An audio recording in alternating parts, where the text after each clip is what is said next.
Donkey Kong is an industry icon.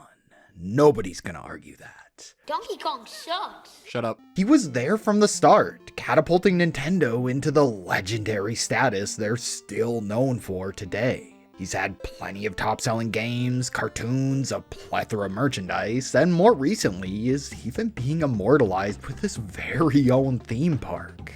Regardless of all the ups, downs, and changes the industry has endured over the years, one thing has always remained certain. There just isn't anything quite like a Donkey Kong game.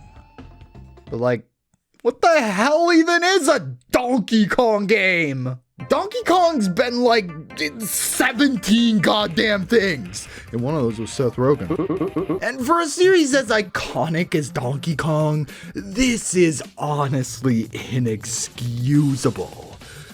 Not the Seth Rogen part, the other thing. Nintendo just can't seem to figure out what they want to do with this poor guy. He's a platformer, now he's a rhythm game, now he's Mario's friend, Mario's enemy. He's baby. And over the years, all this indecisiveness has left the DK brand in this weird, bizarro state.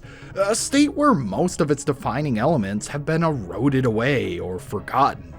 Like when I say Mario game, you think platformer with Goombas and Koopas. Zelda, massive adventure games with dungeons and puzzles. Pikmin, they got Ochi in that one.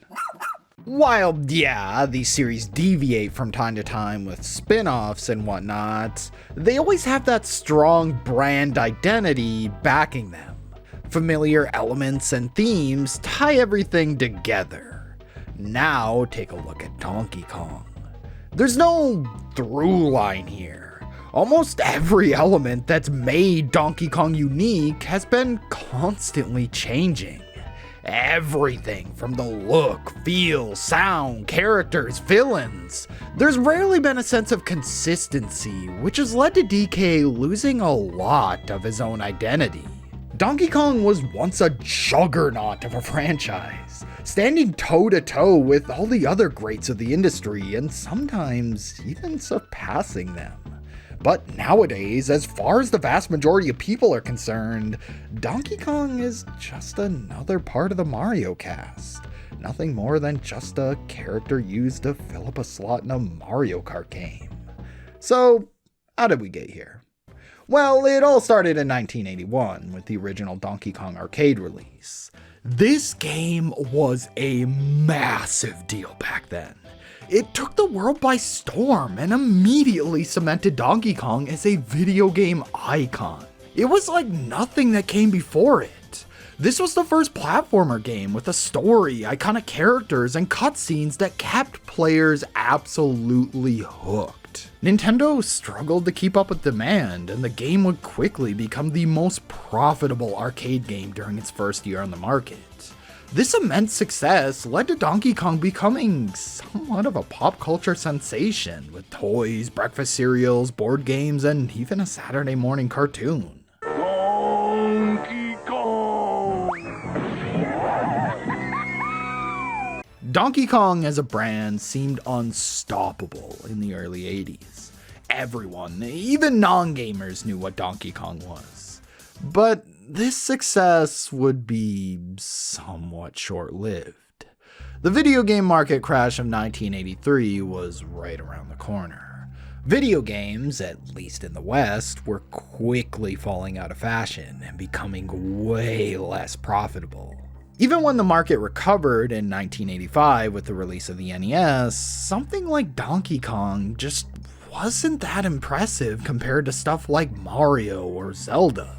So, with its sequels and ports seeing diminishing returns compared to its contemporaries, Donkey Kong faded from the limelight, and the series would go on a very long hiatus. Outside of a few ports, DK kind of missed out on Nintendo's golden age. The rise of the NES saw the rise of Mario as well, with him quickly replacing Donkey Kong as Nintendo's big marquee mascot. Now, all the while Mario was soaking up the spotlight, there were rumblings of Donkey Kong making some kind of return as early as 1987. but nothing ever came of it. That is, until 7 years later in 1994, when we finally got the first brand new Donkey Kong game in over 10 years.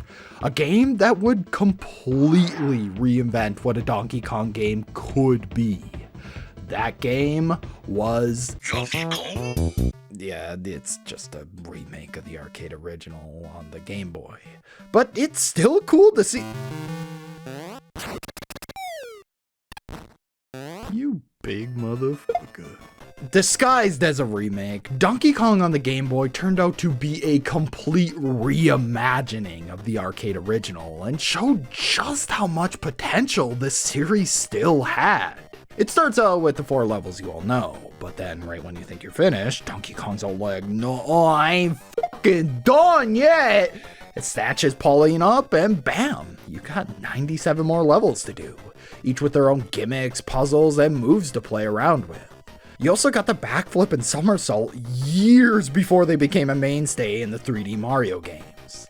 Donkey Kong on the Game Boy is an absolute masterpiece and was proof that Donkey Kong still had a place in the quickly evolving video game landscape. But unfortunately, any chance of this style of game making a comeback was short-lived, as it was quickly overshadowed by someone else.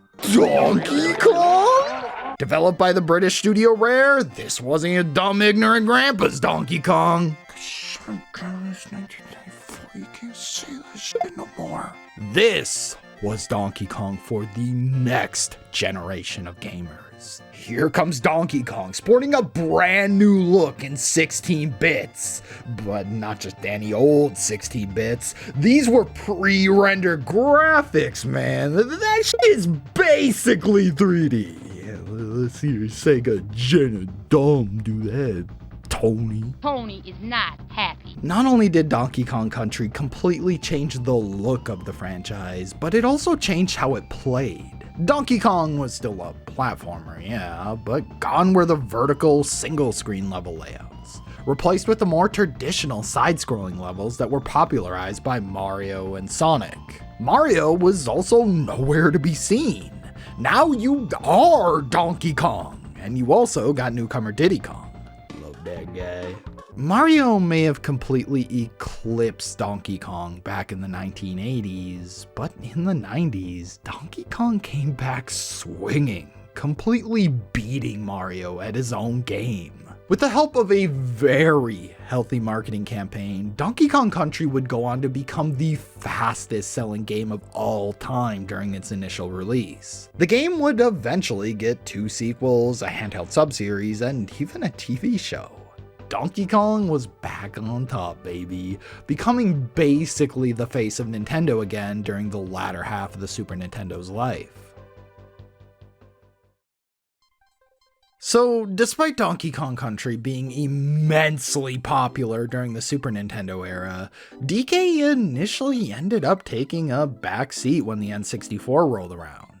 Now, it wasn't like complete radio silence like back in the 80s. He still showed up for the occasional tennis match and Mario Kart game, but it was still bizarre to see almost every other Nintendo franchise except DK make the jump to 3D, especially considering how big he was just a few years prior. For the longest time, the only thing we really got from DK was Diddy Kong Racing.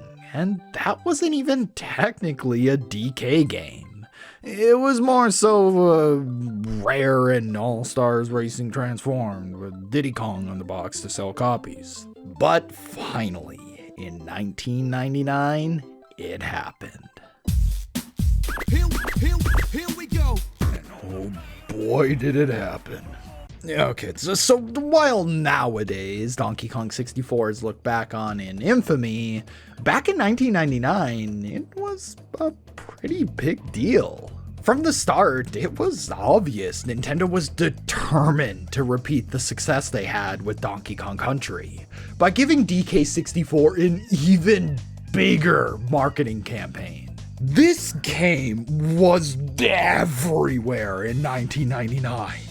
Dr. Pepper, Lunchables, TV ads, magazines, promotional VHSs, this new thing called the internet. They pushed this game hard, and it paid off, with it selling relatively well for N64 standards. Despite the game performing well, however, there was one massive issue with the game that even reviewers of the time noted. This shit ain't Donkey Kong! So, Donkey Kong 64 is a 3D collectathon. Now, this could technically work. I mean, the Country series was more or less a 2D collectathon. But like, I don't know who they're trying to fucking fool. This shit's just Banjo-Kazooie. The movement, level design, gameplay, the music, this is all what we expected from Banjo, not Donkey Kong. I mean, the marketing even promised us. So it's the same old DK. Only in 3D. No, it fucking ain't. While Donkey Kong 64 was a fine game in its own right, if not a bit bloated, it just wasn't at all what fans expected or wanted from Donkey Kong. But to be fair, this was the dawn of the 3D era. Plenty of games were still trying to figure out this whole new dimension. And I mean, come on. This is Rare we're talking about, one of the most renowned studios of all time. I'm sure they'll be able to figure out DK in 3D in the next one. So yeah, by the turn of the millennium, things were looking pretty great for Donkey Kong. September 24th, 2002. In a move that completely shook the entire gaming industry, Microsoft announced that they had purchased Rare for $375 million. And thus, Donkey Kong was now without a home.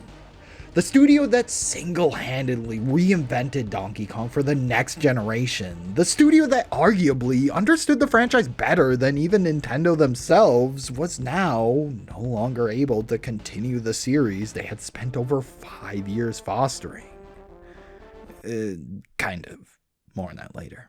So yeah, Donkey Kong was back in the hands of Nintendo, and any of Rare's upcoming projects related to Donkey Kong were subsequently cancelled. Due to this, similar to the N64, the beginning of the GameCube's life was pretty lacking in the DK department. You just had his typical appearances in things like Mario Party and Mario Kart.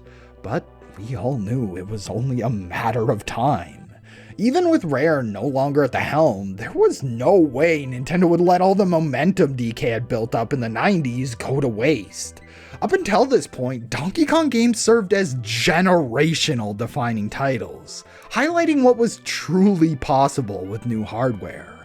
And with the power of the GameCube backing them this time around, we couldn't even begin to imagine what kind of crazy stuff they'd be able to pull off with the next Donkey Kong game. Couldn't even begin to imagine.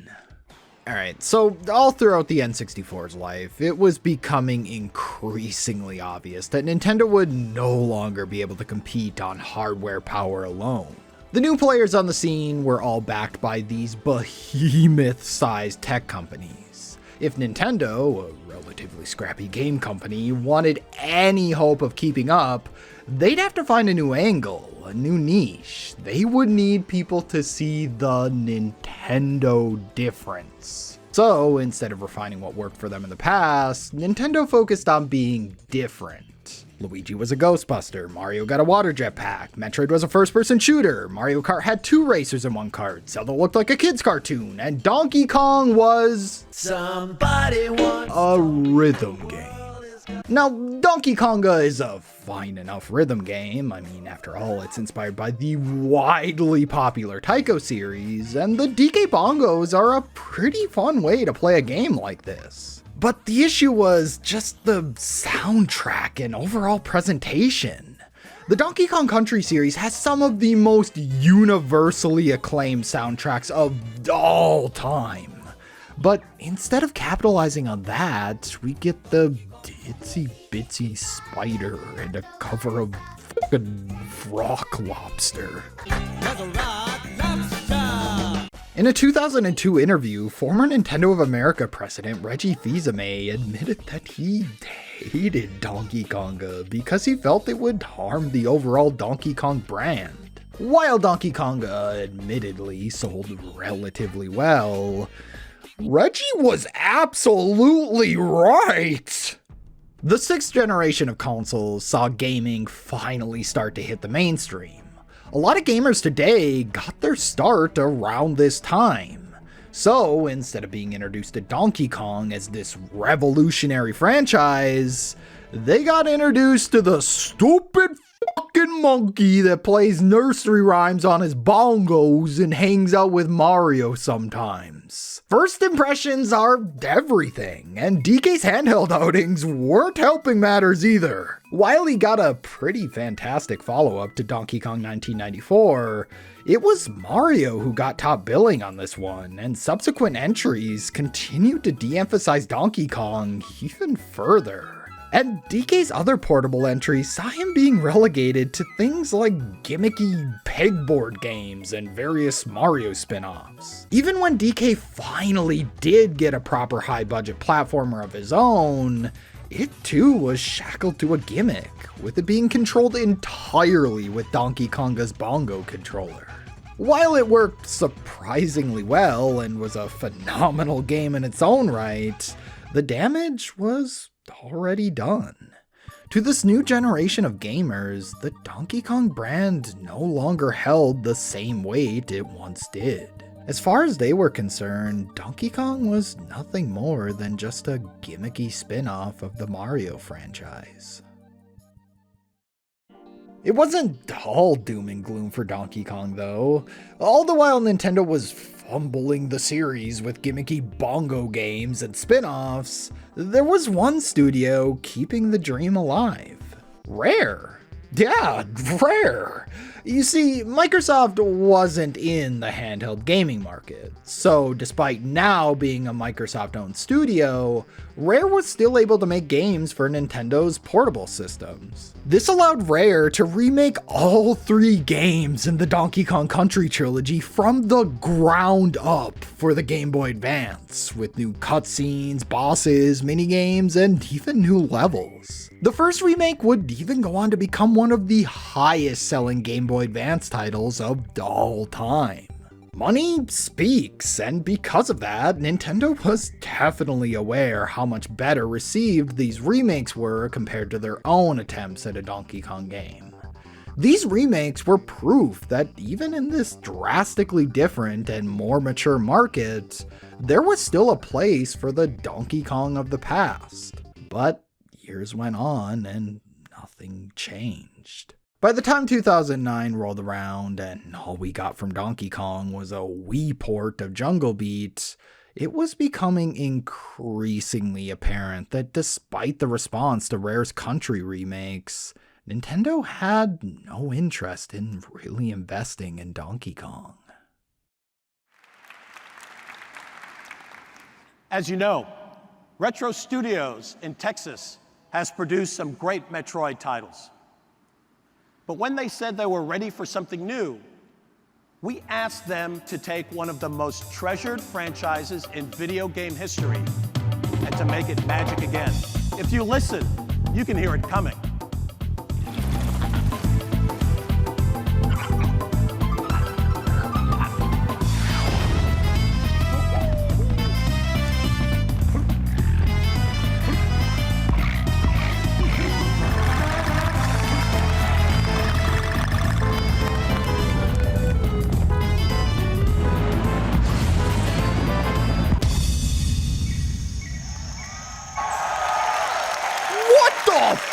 After witnessing this franchise flounder for over a decade, to see Nintendo go on stage and outright state, "No, yeah, we get it. We want Donkey Kong to be magic again too," was just insane. Donkey Kong was finally being given a proper chance to flourish in the modern gaming industry. No bongos, no pegboards, no gimmicks. This was just Donkey Kong. Country! Yeah, Donkey Kong Country returns. That country part of the branding really is what made this announcement so mind-blowing. You see, this era saw Nintendo largely neglecting their core audience in favor of a more casual one. Basically, by the time the Wii rolled around, they had really doubled down on that whole Nintendo difference thing. Games were now much easier, more accessible, and a bit sterile because of that. Longtime Nintendo fans just weren't the focus anymore. But hearing that music and seeing that familiar country branding was all the confirmation we needed to know that this wasn't just a new Donkey Kong. This was our Donkey Kong. Returns had everything going for it. It was receiving a healthy marketing push, releasing on a console with an insane install base, and was being developed by the renowned Retro Studios, who were fresh off reviving another beloved franchise. Rightfully, there was some speculation regarding Retro's ability to pull this off, however. I mean, they had never made anything even remotely close to a Donkey Kong Country game before. How were the Metroid Prime guys ever going to manage to pull off a goofy kinetic platformer like this? But those worries were quickly put to rest when the game released later that same year and was a critical and commercial success, with it selling close to 5 million units in less than a year. It was finally happening. The Donkey Kong Renaissance was truly upon us. Or so we thought. So Donkey Kong Country Returns eventually got a sequel on the Wii U. Tropical Freeze. Retro Studios took literally everything Returns did and nearly perfected it here. In a lot of ways, Tropical Freeze manages to surpass even the original SNES trilogy. It's really that great of a game. I honestly can't praise it enough. But upon its announcement, instead of being met with the same thunderous applause as Returns did, Tropical Freeze was met with... No, not gonna lie, at the time, I completely got it. We were a couple years into the Wii U train wreck at this point, and the last thing we needed was yet another 2D platformer. Especially one that didn't make any effort to justify the Wii U's main gimmick. We were so desperate for anything to validate this dumpster fire of a console we invested in. And as much as I hate to admit it, a new Donkey Kong Country was never going to be that thing. While they didn't save the GameCube, Retro Studios managed to give that system a massive boost to its reputation in the form of Metroid Prime. So, of course, Nintendo fans were hoping lightning would strike twice, and Retro would be able to pull off something similar for the Wii U. But instead, all we got was just another damn Donkey Kong game. Donkey Kong Country Tropical Freeze is one of the greatest 2D platformers of all time. It's one of those games that I would go as far to call a perfect game. After the success of Returns on the Wii, this should have sent Donkey Kong's status in the modern gaming industry soaring. But the fact is, Tropical Freeze just released at the absolute worst time possible. In some alternate timeline where the Wii U wasn't an absolute disaster, these two games could have been the start of a resurgence for Donkey Kong, the beginning of a new era, the Returns era. If only. So, where does that leave us now?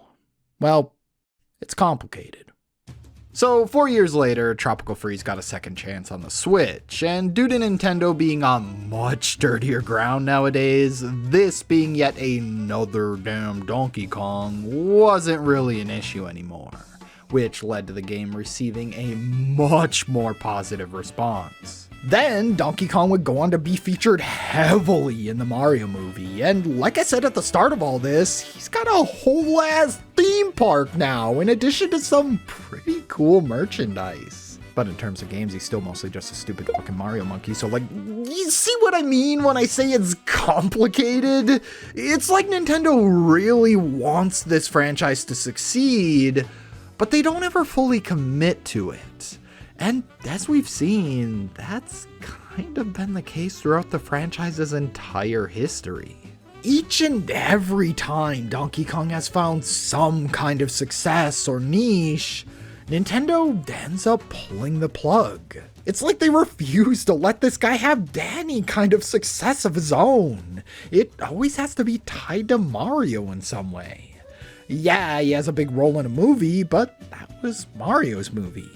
Donkey Kong's theme park? That's just an extension of Mario's park. Even just recently with the Mario vs. Donkey Kong remake.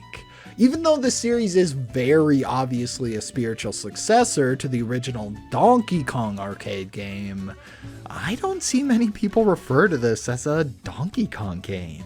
It's apparently a Mario game, and Donkey Kong is just kind of there. Studios like Rare and Retro have proven that Donkey Kong as a franchise can stand on its own. It doesn't need Mario to lean on. But Nintendo doesn't seem to see it that way. It's just frustrating, and Donkey Kong isn't the only series they've done this to. Just take a look at Paper Mario. It went through a very similar situation, starting out as a highly successful and influential franchise, but then eventually Nintendo was all like, no, that ain't Paper Mario. This is Paper Mario. Then people turned on the franchise, forgot about it, and we saw Paper Mario very quickly fall from grace.